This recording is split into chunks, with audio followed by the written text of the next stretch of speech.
Hello bachcho, let's read the following question. The wavelength of a photon is 1.4 angstrom. It collides with an electron. Its wavelength after collision is 4 angstrom. Calculate the energy of scattered electron. H is equals to 6.63 into 10 raised to power minus 34 joule second. हमें एक photon का wavelength दिया गया है, उसके बाद वो क्या करता है, फोटोन इलेक्ट्रॉन के साथ कोलाइड कर जाता है तो उसका वेवलेंथ चेंज हो गया. हमें स्कैटर्ड इलेक्ट्रॉन का एनर्जी फाइंड आउट करना है. So first of all we will talk about the key concept used in the question. इस क्वेश्चन में क्या की कॉन्सेप्ट यूज हो रहा है.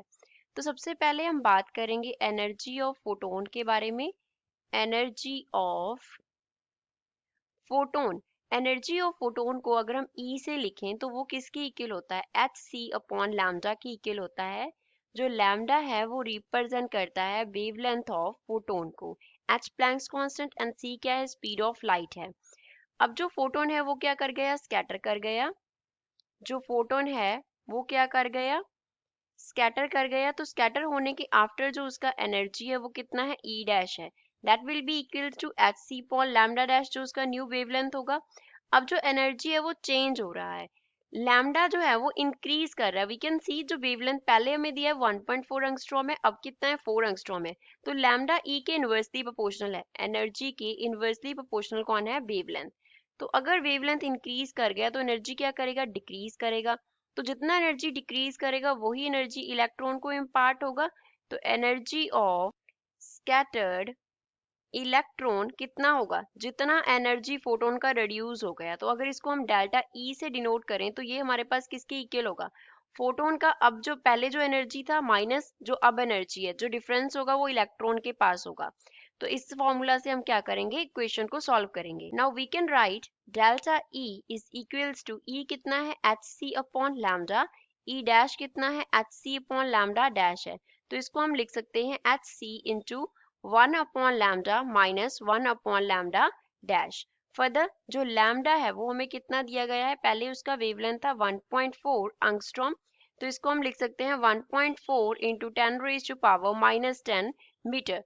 जो लैम्डा डैश अब जो वेवलेंथ है वो कितना है, 4 एंगस्ट्रॉम है. तो 4 एंगस्ट्रॉम को हम कैसे लिख सकते हैं, we can write 4 into 10 raise to power minus 10 metre.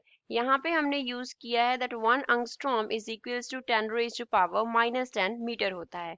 Further delta E में वैल्यूज फिल कर देंगे. एच सी है, एच का value 6.63 into 10 raise to power minus 34 joule second है. सी का वैल्यू होता है 3 into 10 raise to power 8 metre per second. यहाँ पे यूनिट्स लिखने की जरूरत नहीं है, हमने यूज किया है c is equals to 3 into 10 raise to power 8 metre per second. साथ में क्या आ गया, 1 अपॉन लैम्डा. तो लैम्डा कितना है 1.4 into 10 raise to power minus 10 है, माइनस लैम्डा डैश कितना है 1/4 into 10 raise to power minus 10 के इक्वल है. तो यहाँ से हम डेल्टा ई निकाल सकते हैं. डेल्टा ई क्या होगा, 6.63 into 10 raise to power minus 34 as it is आ गया, multiply by 3 into 10 raise to power 8 आ गया. अब यहाँ से हमने जो कॉमन टर्म है वो 10 raise to power minus 10 common निकाल लिया. 1/1.4 है तो उसको क्या लिख सकते हैं, 10/14 माइनस यहाँ पे क्या आ जाएगा 1/4 आ जाएगा. अब इसको सॉल्व कर लेंगे. तो डेल्टा ई जो है वो किसके इक्वल आ गया, it is equals to 6.63 multiply by 10 raise to power minus 34. 10 ऊपर जाके जो 10 रेज टू पावर माइनस 10 है वो 10 प्लस हो गया. यहाँ पे 10 रेज टू पावर 8 था वो भी इसमें प्लस कर देंगे, मल्टीप्लाई बाय 3 इंटू इनका जो एलसीएम है वो हमारे पास कितना आ जाएगा 56. यहाँ पे क्या आ जाएगा 4 इंटू 10 इज 40, यहाँ पे क्या आ जाएगा 14. अब इसको सॉल्व कर लेते हैं.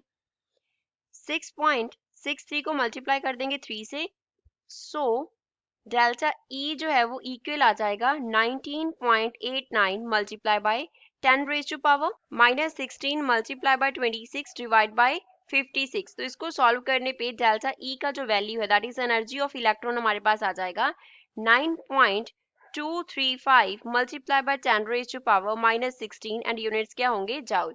So this is final answer for the given question. I hope you understood well. Thanks.